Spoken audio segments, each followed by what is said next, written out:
Hi, welcome to the EEVblog, an electronics engineering video blog of interest to anyone involved in electronics design. I'm your host, Dave Jones.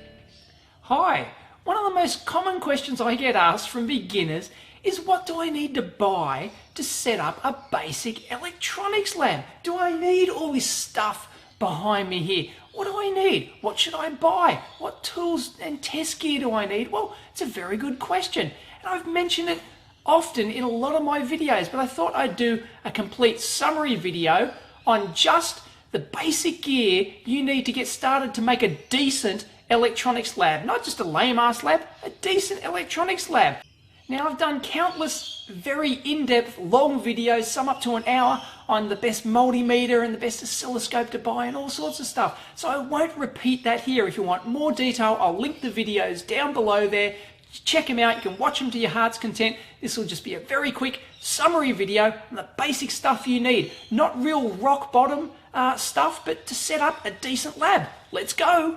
First up, we've got basic test gear you're going to need for any lab. First up is the multimeter. Now, all you have to do is spend $50 on a multimeter like this one, and you're going to get a decent one. Don't spend $5, and there's no need to spend over $100. Now, I recommend that you get not one, but two multimeters. Why? Because you're going to have to measure voltage and current at the same time. And how do you know this hasn't drifted out of spec? If you only got one, you don't know. If you've got another one, you can do side-by-side comparisons. No worries.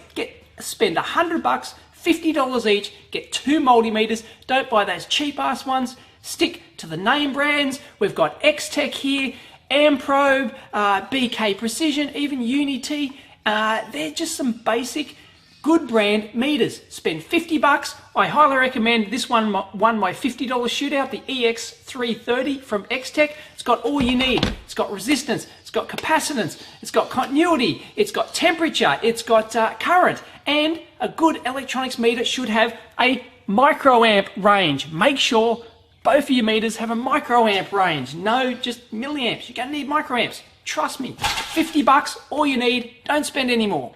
It can be important to measure the temperature of heat sinks, components and other stuff in electronics. So your multimeter should come with one of these temperature thermocouple probes. If not, get one.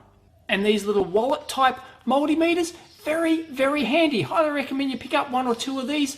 They usually can't measure current, but they're so darn handy just to throw in a tool pouch. And if you're working with mains voltages at all, 110 or 240 volts, you must have one of these. It'll save your life one day. It's a voltage detection stick. It lights up when it's close to the mains. This is a Fluke Volt Alert. Not that expensive at all. Now, but if you bought the multimeter I recommended, it's already got one built in. Beauty! Every good electronics lab must have an oscilloscope, and 2 years on, I still recommend the Rigol DS1052E. It's great value for money, hard to beat. A couple of others on the market, but really, don't touch those USB scopes and don't touch those little pocket nano oscilloscopes either. They're just rubbish. Get a decent bench scope, spend $400, best money you ever spent. And if you've got the room on your bench, I highly recommend picking up a second-hand, old-fashioned CRT analog oscilloscope. You'll learn a hell of a lot with one of these babies, trust me. And 20 megahertz dual channel is all you need. Some people even give these away for free. Pick one up. Ask on forums, ask on your local university, whatever. You might be able to score one for nicks. Otherwise, about $50 on eBay, certainly under $100, can pick you up a 20 or 50 megahertz dual trace, 100 megahertz even better. Any of the major old brands, Tektronix, HP, Hitachi, Philips, Kikasui, it doesn't matter. Pick one up. One of the best buys you'll ever get, trust me. And you've got to have a way of generating signals. Sine, square, triangle, basic signals like that. You're going to need a function generator like this Goodwill / Instec one. They come in two types. This is an analog one, as is this WaveTech Model 22 I've got. They basically generate the waveform with the analog, or you can get the newer DDS type, which I highly recommend, which generate the signals digitally. Either way, $150. You can get one of those, the Instec 1003 at $150. Bargain. Pick one up. One with an output frequency of 2 to 5 megahertz, perfect. Some of the more advanced ones have modulation capabilities, sweep and modulation, AM, FM, stuff like that. Not absolutely essential, but well worth paying for if you want to.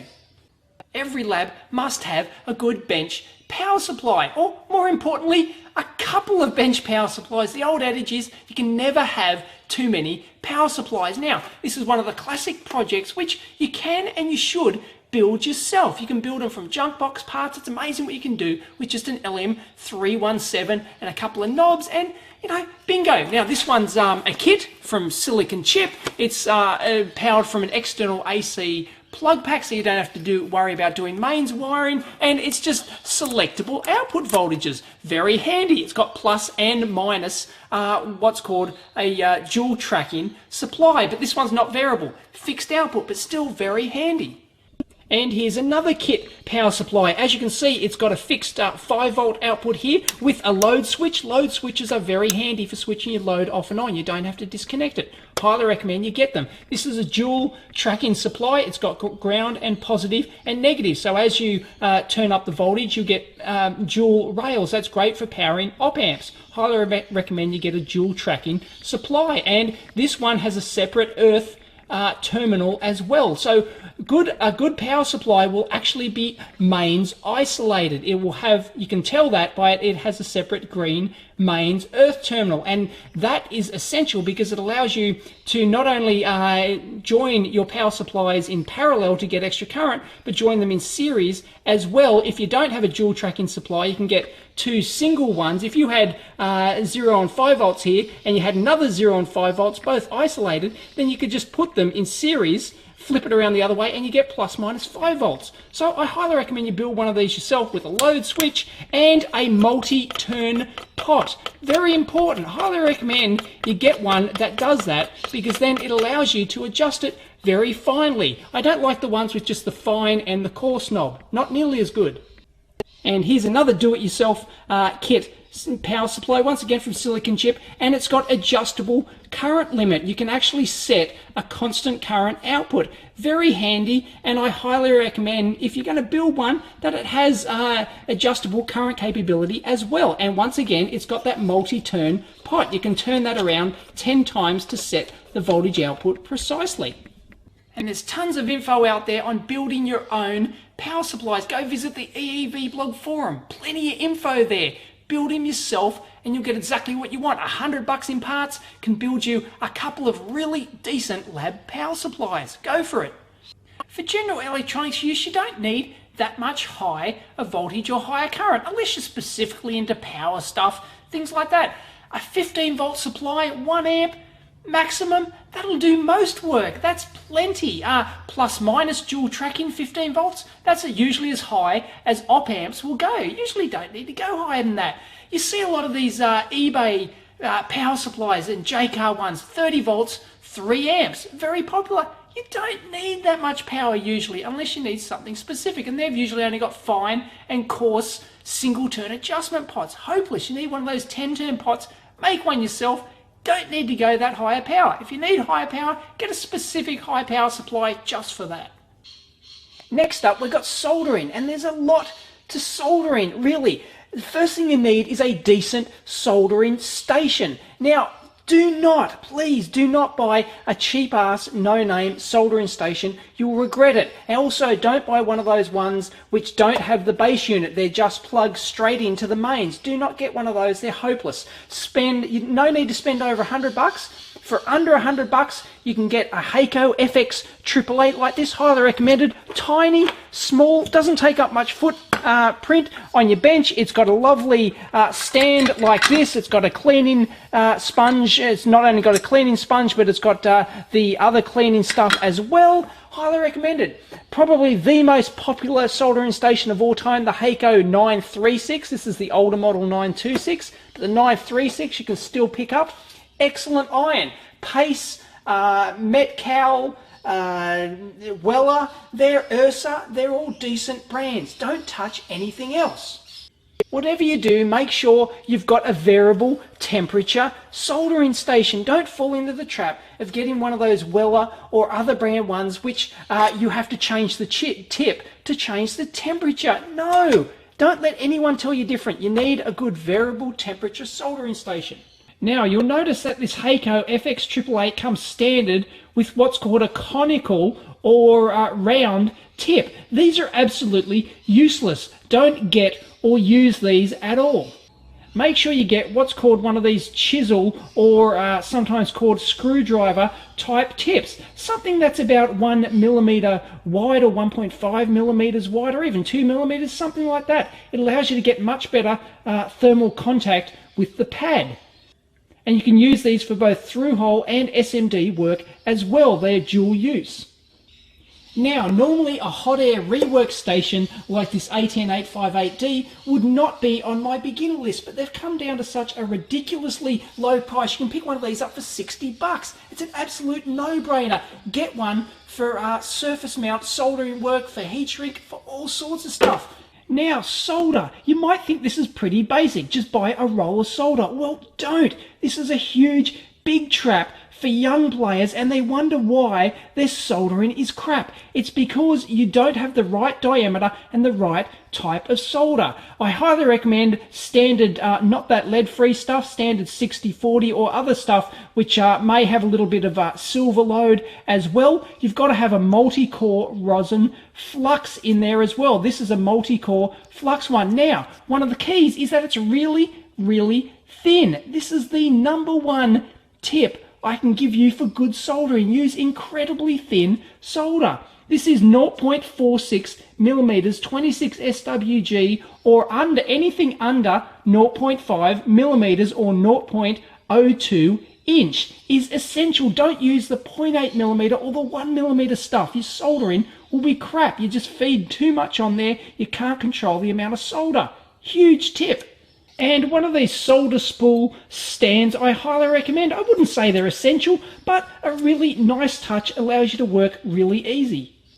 Another essential item that you're going to need a lot of is what's called solder wick. Now, this is a multi-core brand. I highly recommend it. It's 2.2 millimeters width. They come in different width types, so you may want to stock a couple. I like, this is a good general purpose one. You can get fine and you can get bigger for bigger work, but it doesn't last very long, so you're going to need multiple spools of this, and make sure that it's a quality brand. Don't buy a crap brand. This one's actually a flux coated one, which ensures that it will work. Crap brands do not work, and you'll wonder why solder wick is a load of garbage. Get a good brand and you'll be a winner. And for through-hole work, you're really going to need one of these solder suckers. Highly recommend it. Pick one up. They're only about $5. No-brainer. Another essential item if you're into SMD work is one of these Flux Pins. This is an Electrolube brand. It doesn't really matter what brand you get, but it basically has like a felt tip marker and allows you just to wipe flux directly onto the board before you put chips down. Highly recommend you get one. And absolutely essential for SMD work is a pair of good quality, fine, straight tweezers like this. Very large opening, wide opening like that. Very sharp point, straight. It's important to get an anti-magnetic and stainless, and these are anti-acid and all sorts of things. They don't cost much at all, and you can get them in sets like this. And these curved ones are kind of handy in different types, but really you can do most work with just a basic set of tweezers like that. Now, soldering can be dangerous in a couple of ways. One is solder splash. Make sure you've got a decent pair of goggles like this. The next is the solder fumes and the flux fumes as well. Not only from this, but also from the soldering iron, but from the solder braid as well, and the boards and other stuff. Now, there's no need to get a proper paste fume extractor like this one with the charcoal filter or a Heiko brand one. They're reasonably expensive. Just a simple 12-volt DC fan sitting on the side of your bench that just blows air across your bench and blows those fumes away. As long as your room is open, then you'll be just fine. But pay attention to safety. And because the surface mount components these days are so darn small, it's important to have vision equipment. Now, you don't need a nice big Olympus stereo microscope like this. That'll set you back at least a couple of hundred. No need for that. Or even one of these professional Mantis eyepieces, which I've got here. Just for reading, just inspecting solder joints after you're done, and reading component markings on ICs and stuff like that. One of these ×10 jeweler's loops, just fine. Or a lot of people just use these simple $25 head mount magnifying glasses. That's all you need, really. And those bench-mounted magnifying lamps like the Maggie brand lamps, they're pretty good too. But I highly recommend you get a 5 diopter one. The 3 diopter ones I don't think cut it, and the built-in lights are quite handy as well. But really there's no need to go for that expense if you don't want to. As a general rule for inspecting SMD work, you're going to need at least ×4, preferably ×6 or ×8 for doing really fine surface mount soldering work. And in electronics, you'll be dealing with a whole bunch of different cables and interconnects. So these kind of little adapters here are quite handy. You've got standard banana plug to BNC and vice versa, 50 ohm terminators for coax, BNC to RCA, and all sorts of stuff like that, T-pieces, just very handy. Apart from screwdrivers, the most essential hand tool on the electronics bench is a pair of side cutters. Now, you don't have to spend $100 to get a pair of these Swiss Lindstrom brand cutters, okay? These, you know, are $10 for a good pair of made in USA Exolite ones. Brilliant. Or even cheap J-Car ones, not a problem. Get a couple of them. These ones with a nice spongy handle are quite nice. The most essential thing with a pair of side cutters is to make sure that this backside here is completely flat or flush, that the blades close completely flush, and that allows you to cut things off flush with the board, or allows you to, it's better when you're stripping wires and all sorts of things. That's a key. Make sure you get a pair like that. And of course you need some pliers as well, a big standard pair of needle nose, but it's also important to get a pair of very fine needle nose pliers like that, very handy for electronics work, and a smaller blunt nose pair, and there's another pair of needle nose. Very important to get a range of those. Now there's various types of wire strippers on the market, from these old-fashioned standard T-Rex ones, they're not bad at all, Tyrannosaurus Rex, to more sort of professional ones that have fixed size wires on there, or these really cheap and nasty combination wire stripper and crimper. But most of the time I find I just use a pair of side cutters. And you're going to want a nice little set of spanners like this for doing up pots and things on front panels, Allen key of course, and just a whole bunch of general purpose tools that you'll find at your local hardware store for next to nix. In electronics, you simply cannot live without a hot glue or a hot melt, or sometimes called a hot snot gun. It just has so many 1,000,001 uses in electronics projects, to stick things together, stick boards down, do whatever. Get one. A couple of other items, you're going to want just a basic set of various shaped files, and for doing front panels I highly recommend you get one of these nibblers. It allows you to, you drill a hole in the front panel and then allows you to nibble out shapes in your front panels, square cutouts, things like that. Great.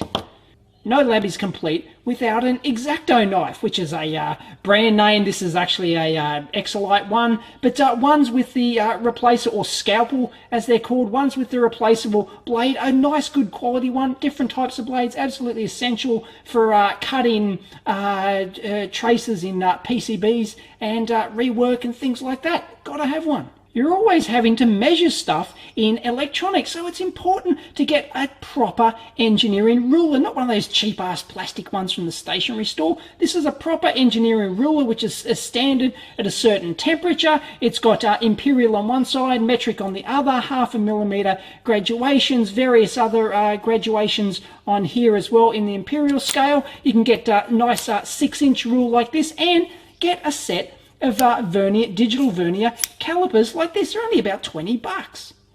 And of course you have to take stuff apart and screw things up. So it comes to screwdrivers. You need tons of screwdrivers. A standard set of jeweler's screwdrivers, of course. You need your basic Phillips and flathead ones, and you need these combination slash security sets with all the different types of bits. You've got you've got Torx, you've got security Torx with the hole in the center, you've got tri-wings, you've got hex nuts, security hex nuts, all sorts of things.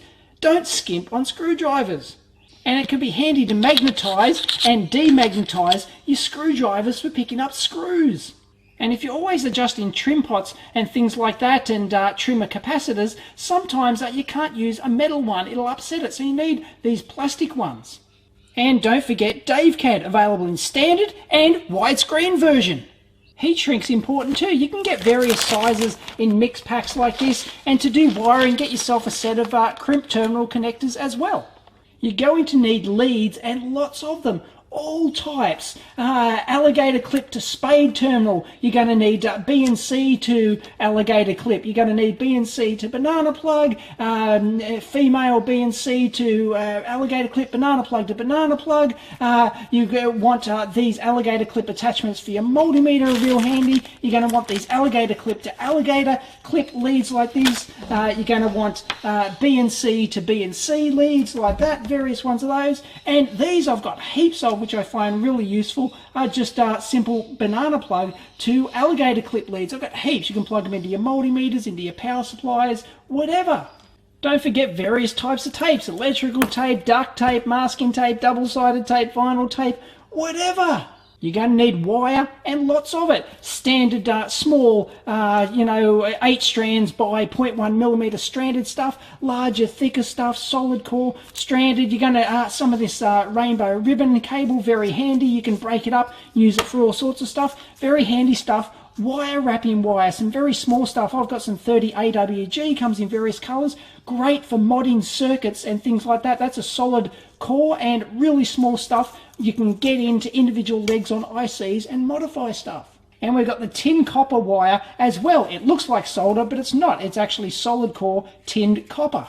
Without a doubt, you don't have an electronics lab unless you have one of these traditional breadboards for building up your prototype circuits on. A standard double size one like this will do just great. Maybe get 2 of them or something like that, and make sure you pick up some of these pre-cut, pre-shaped jumper wire kits as well. They're real handy. They can save you a lot of time, but you can buy the right size solid core wire in reels and strip your own if you like. And the other traditional way to build up prototype circuits is with a Vero board, or sometimes called strip board, and it's basically just a single-sided board with copper strips going all the way down. You can get sort of fancy ones with little cutouts for various components and stuff, but just your standard Vero board like this, get tons of it. And if you're really into Vero board prototyping, get one of these Vero board cutters as well. It allows you to just get in there and go, just twist it, and it instantly cuts out one of the strips. 2 essential items in any electronics lab: some electronic cleaning solvent like this, and an air duster. And here's a little tip for you: if you turn your air duster spray upside down like this, it becomes a freezer spray. So you don't have to buy freezer spray. It allows you to freeze down components on your board to aid in troubleshooting. And if you can afford it, get yourself a Dremel. There's nothing like having 30,000 RPM to do some serious damage. Every good lab needs a range of components. Now, these component kits, some of them might be a little bit expensive, but they're well worth getting. This is an inductor kit, all surface mount inductors. This is a bunch of surface mount capacitor kit. You can get these cheap on eBay, and a bunch of surface mount resistors as well. And of course, you've got to have a component collection of through-hole resistors and through-hole capacitors. These through-hole resistors, I sort mine into E12 series, so 10, 12, 15, 18, and all the various values go into there. So 33 will have 33 ohms, 330 ohms, 3K, 333K, 330K, all that sort of stuff. So divide them up like that into your component cabinets.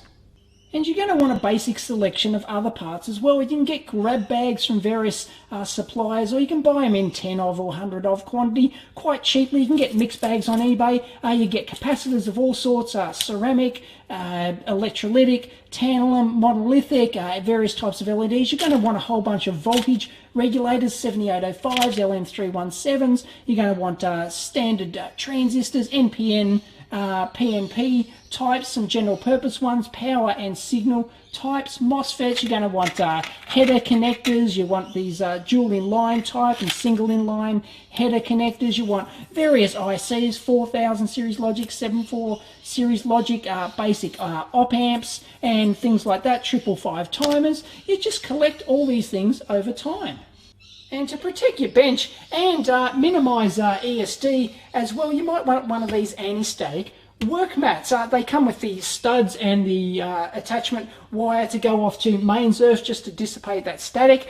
Get a basic anti-static wrist strap like this, and really they are quite nice, but they do come in several types. The cheap ones can actually burn quite easily with the soldering iron, whereas this blue mat is quite one I've got on here with a conductive rubber backing on it. Is very expensive stuff which you can't burn with the soldering iron, but it's well worth it to protect your bench and do ESD. Now I've also got one of these earth bonding points on here as well, which I attach to my bench, and that goes off to mains earth. It just allows me to plug the anti-static wrist strap into there, and I can just come and go as I please. Two more essential items. You're going to need a bin for throwing in all your failed projects, because that's how you learn electronics. You build stuff, you fail, you toss them out, and you try again. And don't forget your fire extinguisher. So there you have it. That's just a quick look at a basic setup for a good solid electronics lab. Sure, you can get by on a lot less than that. Everyone starts off with just a multimeter, a pair of side cutters, and a dicky soldering iron, but if you get all that stuff in there, then you've got a really good, solid electronics, general purpose electronics workshop you can use for pretty much anything. And you'll acquire more specialized tools as you go along. You might find you need a logic analyzer, an RF spectrum analyzer, microcontroller development tools, all sorts of stuff. And I'm sure I've forgotten a whole bunch of other stuff. And if you think I have, hop on over to the EEVblog forum at eevforum.com and discuss it. I'm sure it'll be red hot arguing over what should be in a good electronics lab, but there's some basics I had lying around and I thought I'd show you. I hope that helps you out. I'll catch you next time. Have fun with electronics, and don't forget to subscribe to my YouTube channel. If you want to get the email alerts as soon as a new video comes out, there's a subscribe button up there somewhere. Do it. See ya.